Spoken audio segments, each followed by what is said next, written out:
The Jonathan Cruz case was hastily investigated by authorities, but many questions remain. Come behind the curtain with private investigator Sheila Wysocki as she uncovers the truth about what happened to Jonathan.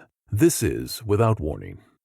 Warning: the following episode contains elements that are graphic in nature. Listener discretion is advised.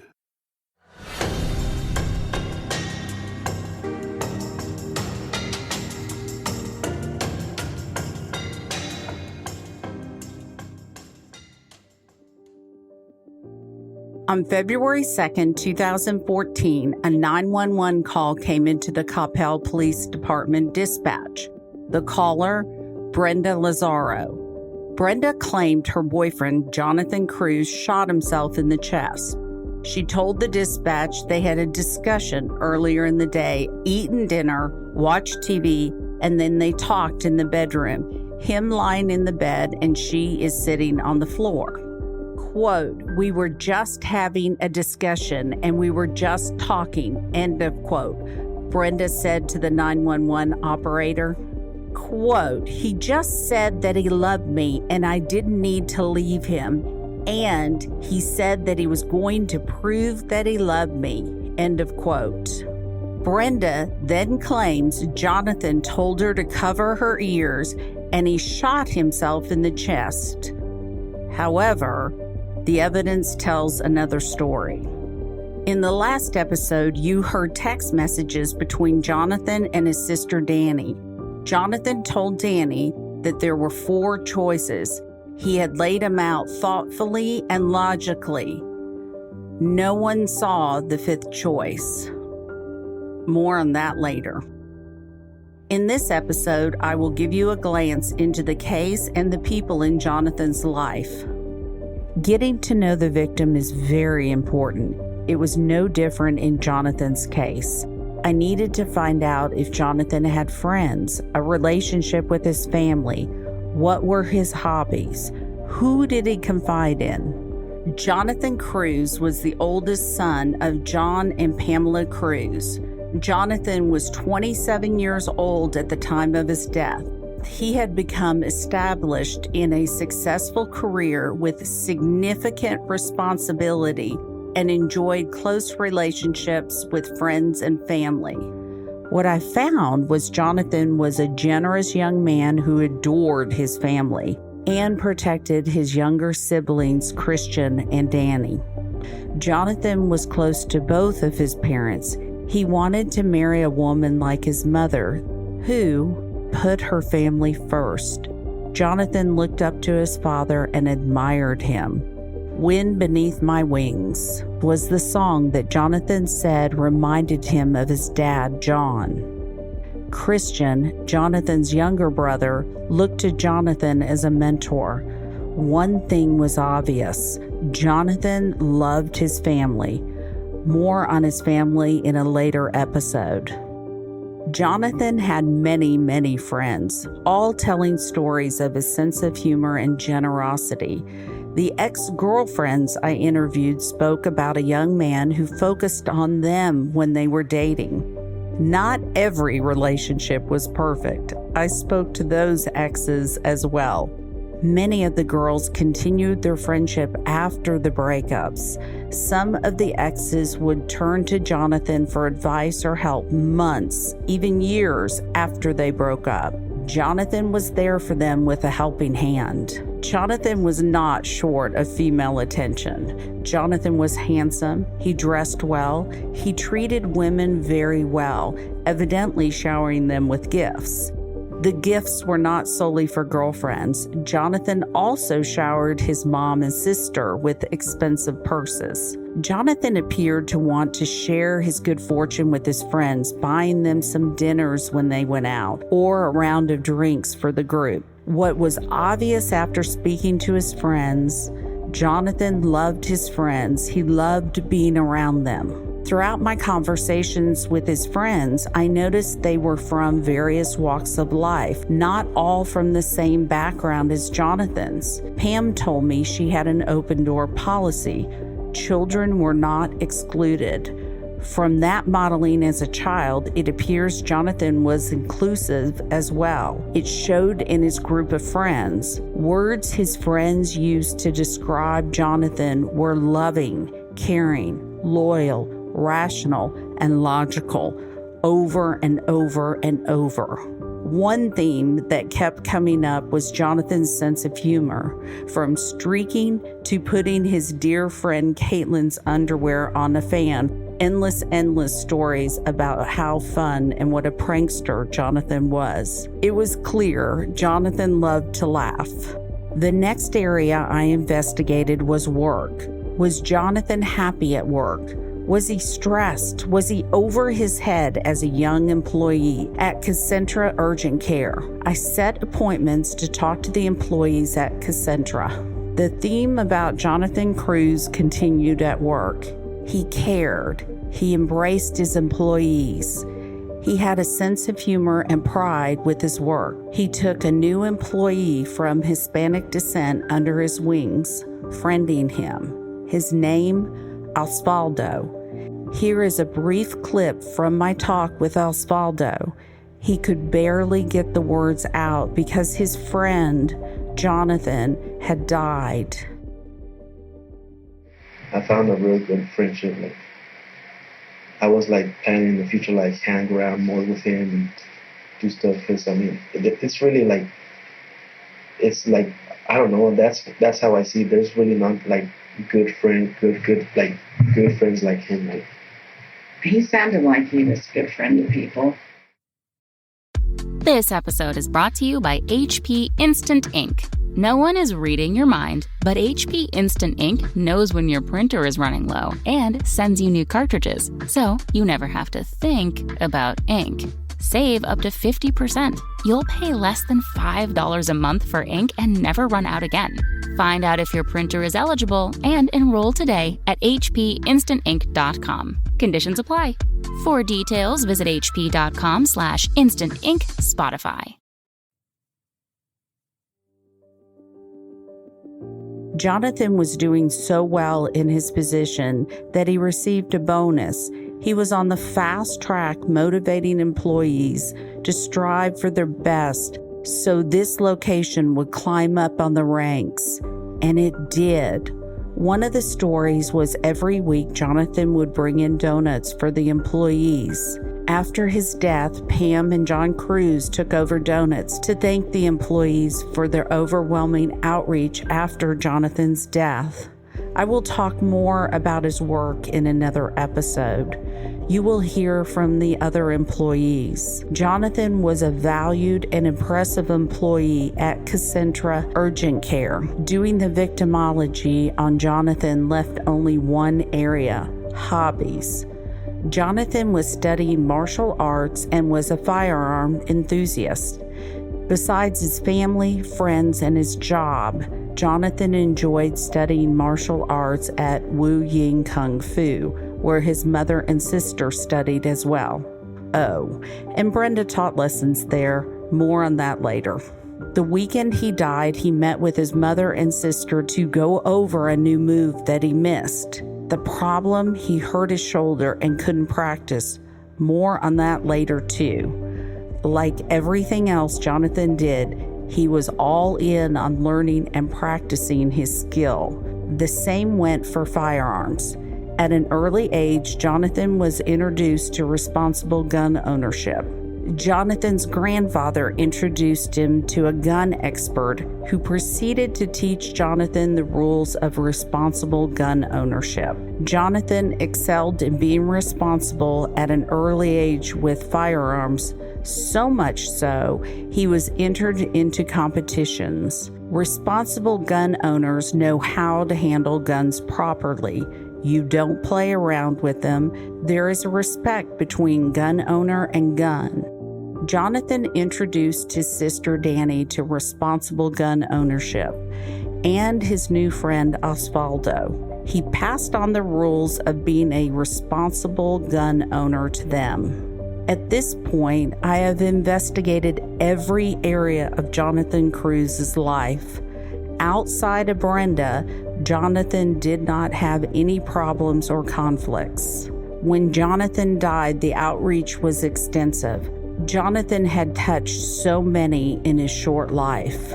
After his death, Pam wrote Jonathan a letter. I asked Pam to read it for the podcast. She did me that favor with reservations. She had to ignore the emotions bubbling up in order to get through the letter. Her true emotions could not come through, or the letter would never have been read.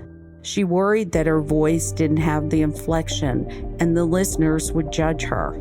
She doesn't know my audience or how supportive you all are to victims' family.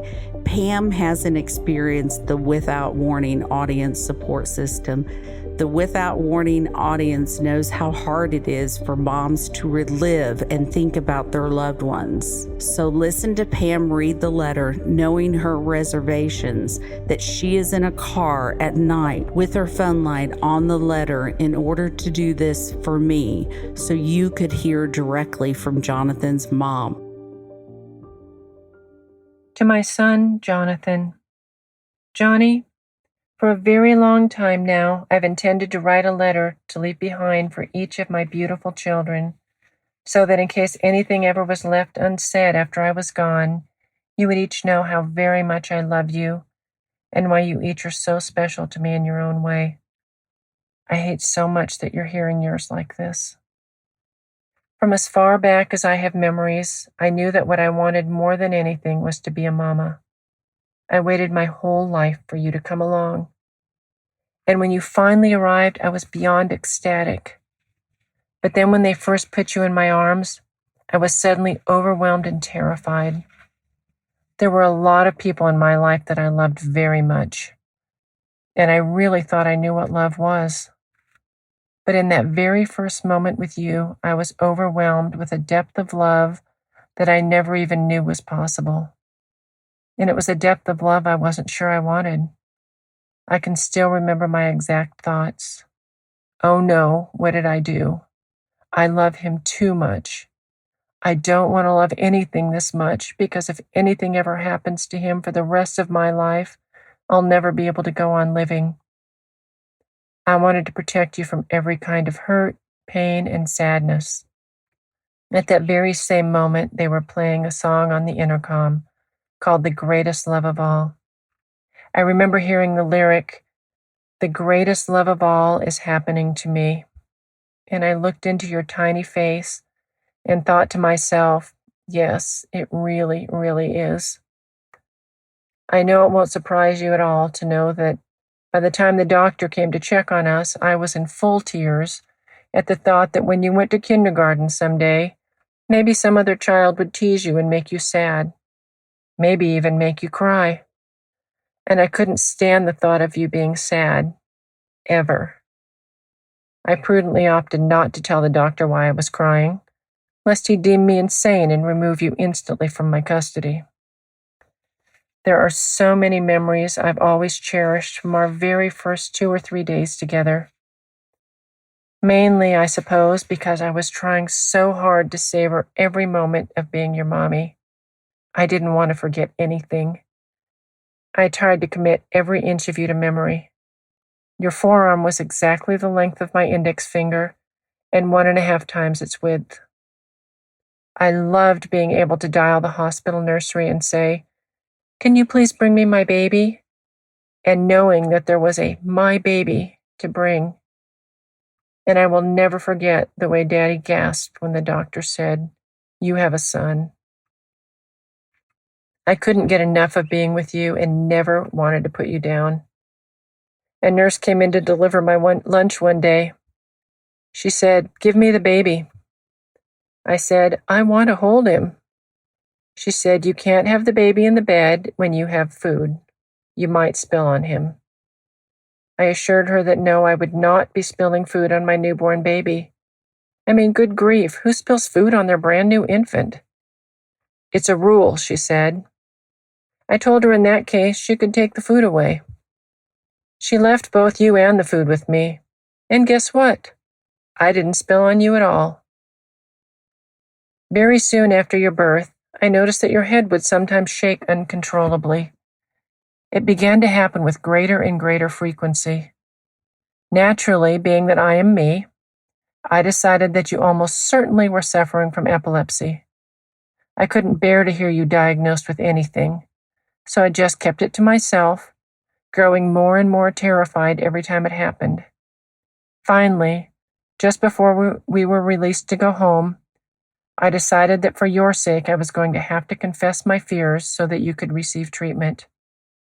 I got up my nerve and told the nurse that I was very concerned because your head kept shaking. And then I held my breath, bracing myself for the awful confirmation. She asked a few questions, checked you out, and then informed me that what you were doing was a natural newborn behavior called rooting, and that it simply meant that you were hungry. Oops. They sent us home with a variety of baby paraphernalia, some of which was very much a mystery to us. God forbid we should have simply asked them what it all was. Among the items was a blue rubber bulb syringe. It seemed perfectly obvious to me that we were supposed to use it to suction out every drop of mucus between your nose and your brain each night before bed to keep you from suffocating during the night. Daddy questioned whether I was certain that this was absolutely necessary, as it upset you every time and left us dealing with a very wide-awake and screaming baby. But he went along with it, if only slightly reluctantly, once I informed him that it was almost certainly a matter of life and death. And just for good measure, we turned the baby monitor on loud enough to hear your every breath. The only thing we never really came to a meeting of the minds on was the necessity of my beating on the wall between your bedroom and ours to startle you back into breathing loud enough for us to hear you over the monitor.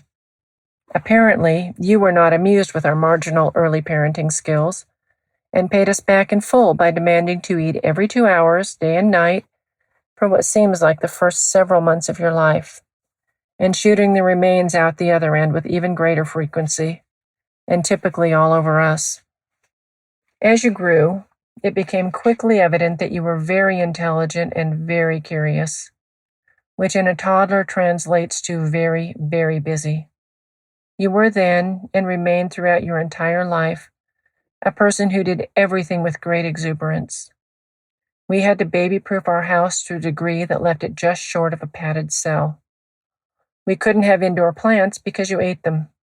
We couldn't have curtains because, well, those just make for the most excellent climbing and swinging opportunities ever.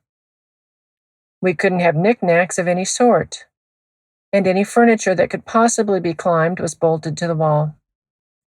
The electrical outlets, cabinets, refrigerator, and toilets were all secured, and leaving toilet paper on a roll anywhere within your reach was just a confetti party waiting to happen. And even then we had to watch you constantly. Even with all of these precautions in place, we got up one morning when you were about 2 years old to find that you had gotten up early, foiled the refrigerator lock, managed to open a child-proof bottle of amoxicillin, and then drank the entire thing. There you stood with the empty bottle in hand and a very pink mustache. You very proudly announced, "I drink the pink." Daddy said the pharmacist looked at him like he was a criminal when he went to buy the ipecac syrup. When I shopped for preschools for you, I was unable to use any criteria that might matter to most parents, such as curriculum or child-rearing philosophies. No, I had to do perimeter searches of the premises to seek out potential escape routes and try to determine which school was the most escape-proof. When you were small, you enjoyed playing every kind of team sport. Not necessarily so much because you passionately loved each of the individual sports, but because you liked the uniforms. When you were in kindergarten and played both soccer and t-ball, Daddy asked you whether you liked t-ball better or soccer. You immediately proclaimed, "T-ball, of course." When he asked you why, you said, "Better snacks." At age 7, you discovered martial arts. And while you did enjoy wearing the uniforms and earning the different belts, it was the sport itself that eventually won your heart. In usual Jonathan fashion, you gave it your all right from the very first. I remember watching you try to do your front kicks so high and so hard at first that you would knock yourself right on your back. What a pleasure it has been to watch you grow and improve over these many years into a skilled martial artist and a formidable opponent. This February, in fact, marks your 20th year as a martial artist. As I conceded last time we sparred, you could have owned me in a heartbeat. Even though it was obvious to us both, I'm pretty sure you got a good bit of pleasure out of hearing me admit it out loud. You're welcome. I will always treasure the memory of our last sparring match, just last Friday evening, most especially because when it was over, you opened your arms really wide and gave me that big, sweet hug that I will never forget. I've always been proud of you for so many, many things. Your work ethic has amazed me since you were a child. Not that your room or the messes you left in my kitchen were ever of much apparent concern to you. But when you had a job of any kind, you always gave it your all, even as a young boy. You graduated from college at a time when jobs befitting your level of education were almost impossible to come by. You never complained about working in restaurants or selling shoes. You just did your jobs, no matter what they were, and gave your all. In fact, from what I've been hearing these last several years, you didn't just do your jobs, but went far and above what was asked or required of you. And you were always respectful and appreciative of the employees in your charge. It's no wonder to me at all that you finally ended up with your wonderful job at Concentra, which both challenged you and brought you such joy. You were such an honest person, a loyal friend, a wonderful son, and an amazingly loving big brother to both Christian and Danny. I am so thankful for the relationship that we had. I'm thankful that we always just said what we felt, good or bad, and worked from there. I'm thankful that there is nothing left unsaid and no regrets between us.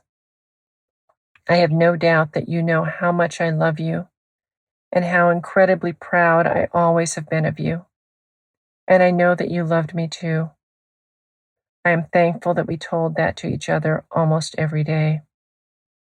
I'm thankful that I had the privilege of being your mother every single day of your life, and that I was blessed with the most incredible opportunity to be a stay-at-home mom. I thank Daddy for that. He worked so hard to make that possible for us. Although I once feared that I couldn't go on having any sort of life if you weren't with me, I'm really going to try to keep trying to live a life that would make you proud. I don't think you would want your legacy to be leaving those of us that loved you the best hurting forever.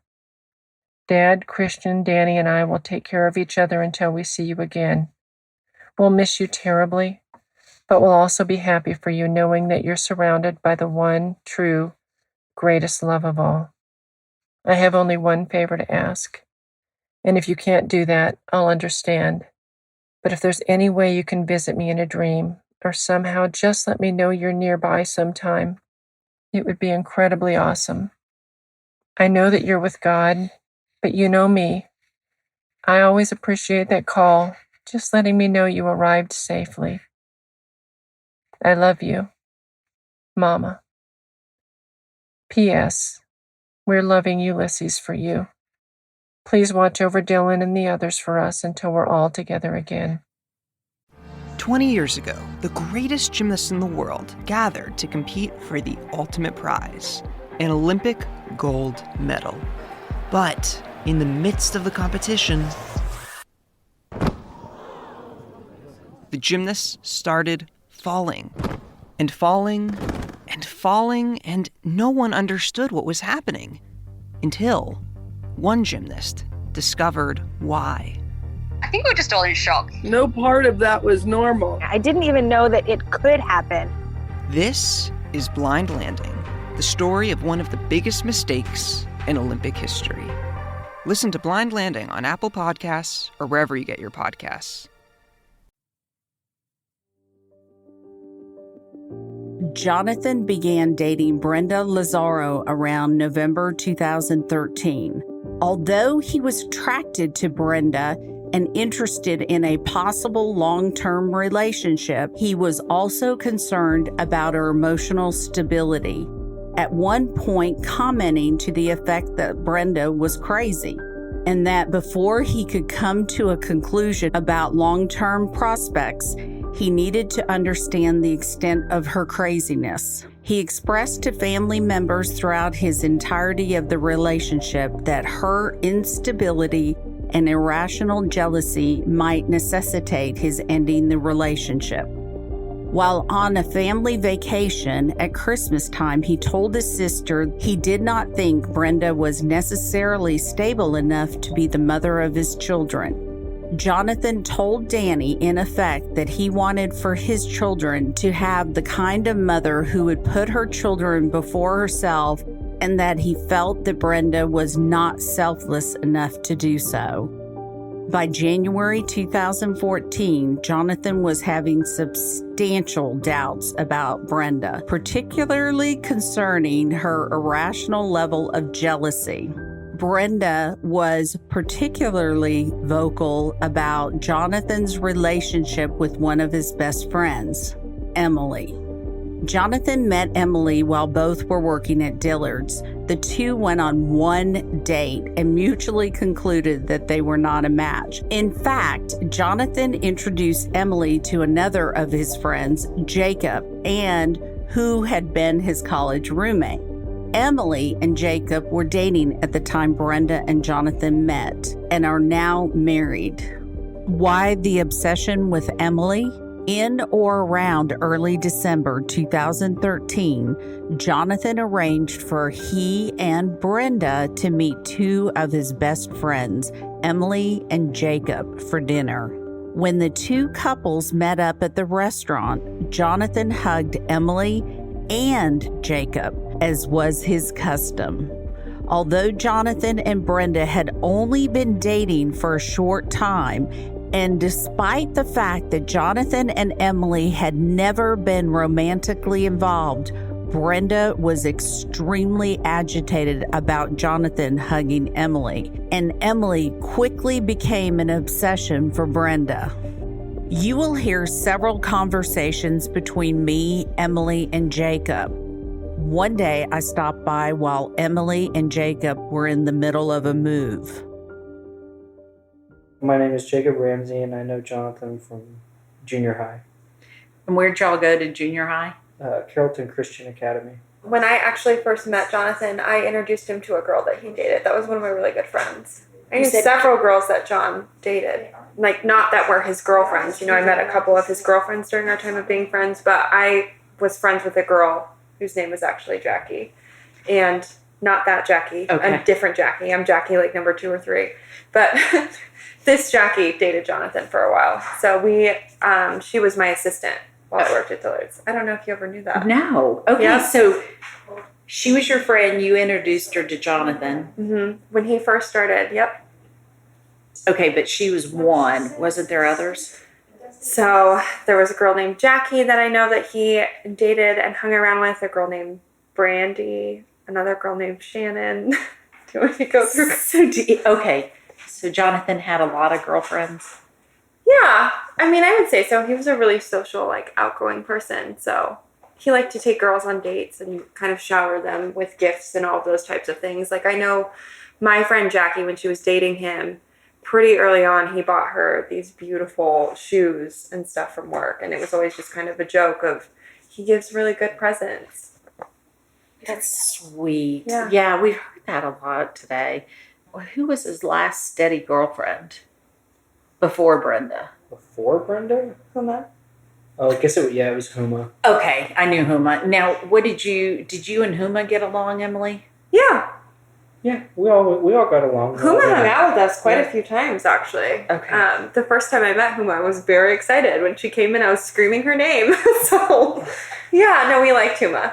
You know, when I worked at Dillard's with John, I think that's where he really started to kind of get into kind of the fashion world. I think he's always really loved that. But as far as buying kind of the cool accessory pieces. Before that, it was jeans, boots, and a t-shirt. Yeah, it's when he's gotten to working in retail is where he got really into that. And Jacob used to all of those guys used to make fun of him for it, and now... Yeah, he'd show up to a bowling alley with $300 leather shoes, and I'm like, what are you doing?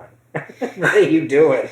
But that's where he got into watches and all of those kind of things, because I worked in accessories. And so at that time, I was the manager over that department. He was working as an associate in shoes. And so it was kind of his thing of, oh my gosh, you're going to an event. Let me help you with your shoes. And this girl can help you with all of your jewelry and accessories. Buy more shoes.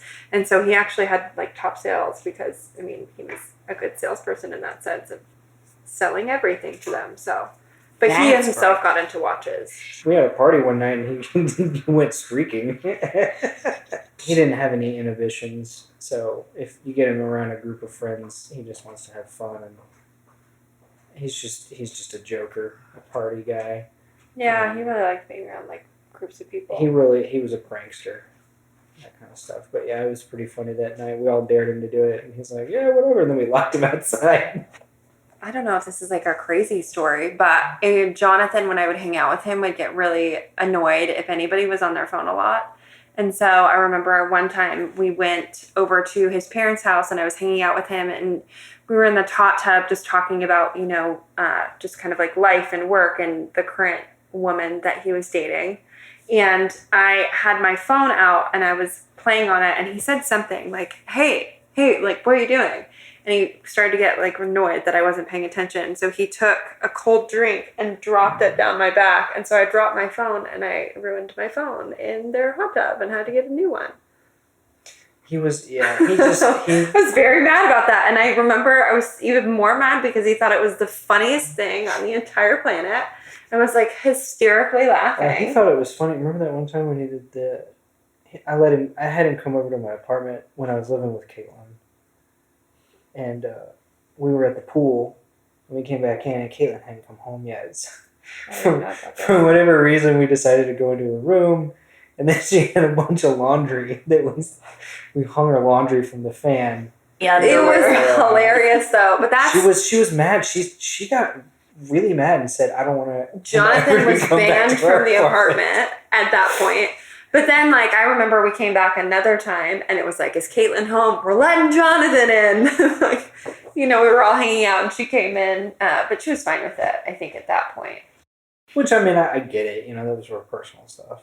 She's a girl. Yeah. Wouldn't you, I don't know. on the fan. He's funny. Well, that was, I mean, he and I would always pick on Caitlin. And back in junior high, it was me, him, and Zach would always... Because she was... We loved Caitlin, but she's an easy target. Sometimes we could go in and we could get a good reaction out of her with whatever we did. I bet she was pretty verbal about her feelings on the things that y'all did. Yeah. She's very articulate. Mm-hmm. Yeah. She can express herself. You just had to make sure that you weren't within arm's reach because she had a mean backhand. By February 1st, 2014, Brenda's jealousy and anger provoked by Jonathan's relationship with Emily had reached a boiling point, and it became clear to Jonathan that Brenda was going to force him to make a choice. That day, Jonathan sent a text to his sister Danny in which he concluded that ending his relationship with Brenda was the best option under the circumstances. Are you okay? Yeah. Okay, thanks for the coffee. I'm okay. Why? Did Brenda say something? Not really. She said you seem distracted. I'm almost positive Brenda's going to make me choose between her and Emily. She wouldn't do that. Actually, she would. And she wants to. Weird. I'll try to bring it up and talk some sense into her. She won't hear reason on this. It's been an issue for a while. I've been telling myself she will get to know her and it'll be okay, but in the last few days it's clear that won't happen. Neither choice is acceptable, and if I give in on this I might resent her for it and the relationship will fall apart. If I don't and we don't break up immediately, she will eventually resent me. I'm so glad I'm not a guy. What are you going to do? Don't know. Choices are A, fight it and try to make it better between them, which will probably never happen. B, choose Brenda. C, refuse to give up either and see if Brenda ends it. D, end it with Brenda now. The issue is that A, B, and C all hold a strong likelihood of ending the relationship. D, on the other hand, for sure ends it, but limits and contains the damage. Weird.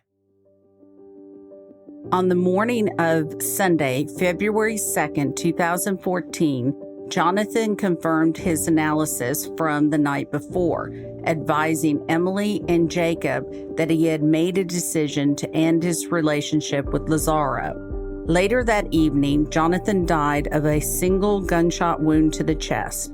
Brenda, the only witness to the shooting, claimed that the wound was self-inflicted and that Jonathan shot himself to prove his love to her.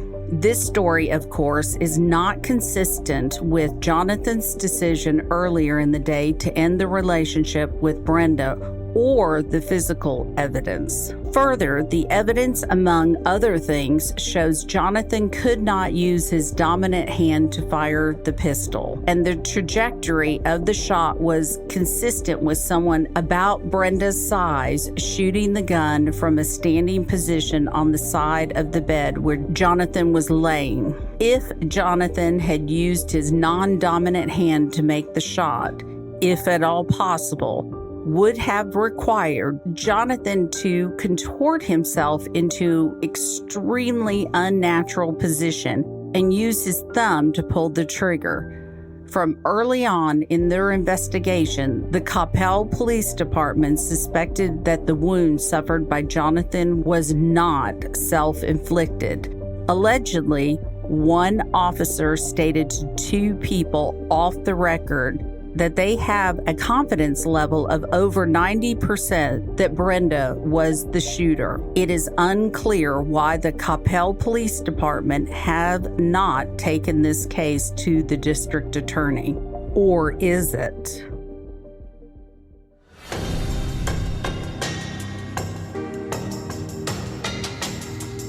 In every case, there is someone in the community who holds information that may be significant in solving a case. Relationships change over time, and many cold cases are solved when a former witness, friend, or relative is located who is tired of hiding information and shares that information with investigators. If you have any information about this case, please contact our voicemail comment line at 888-599-0008. You can leave an anonymous tip, or you can leave your contact information. We will call you back and speak with you directly. You can also email information to Sheila@SheilaWysocki.com. When you come to Nashville, Sheila invites you to visit some of her favorite local businesses, like Lush of Nashville. Without Warning, Executive Director, Executive Producer, and host Sheila Wysocki. And Jonathan was voiced by Matt Bajenska. Announcer Tim Evans.